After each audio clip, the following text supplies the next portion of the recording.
Right behind me, we've got North Dakota's state tree, the American elm. It is a very stately, graceful tree because of its sort of vase-like canopy, which is why when they're planted in rows along streets, they create a beautiful archway that sort of looks like the nave of a cathedral. Unfortunately, the American elm, as many people know, is affected by Dutch elm disease. So many of our older American elms died out during the 60s and 70s. However, the city of Fargo actually prevents the fungus that causes this disease from spreading in the trees by drilling holes around the base and injecting fungicides into the trees to keep them alive and healthy.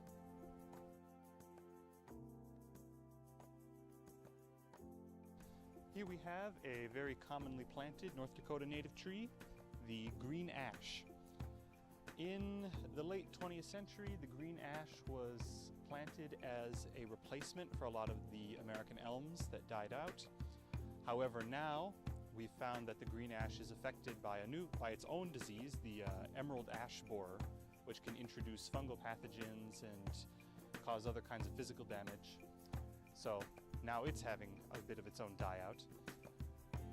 The way that you can identify a green ash is on the bark. All ash trees have sort of a diamond interlacing pattern. It's kind of loose, but once you get used to seeing it, it's easy to identify. And the leaves are compound leaves where they have anywhere between 5 and 7 leaflets per leaf.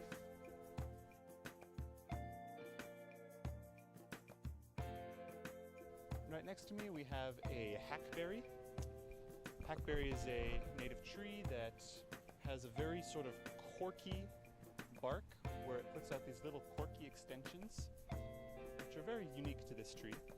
The leaves look a lot like elm leaves. They're sort of asymmetrical and a bit serrated, just like elm.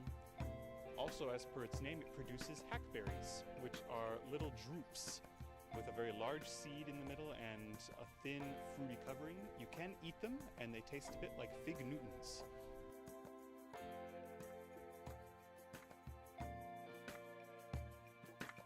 Right behind me, we have a couple specimens of American linden.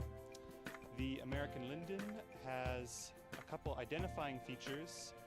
Namely, it has sort of asymmetrical heart-shaped leaves and also 2 types of leaves that you see on the tree, sort of darker colored heart-shaped leaves and lighter colored thin leaves right next to the fruit.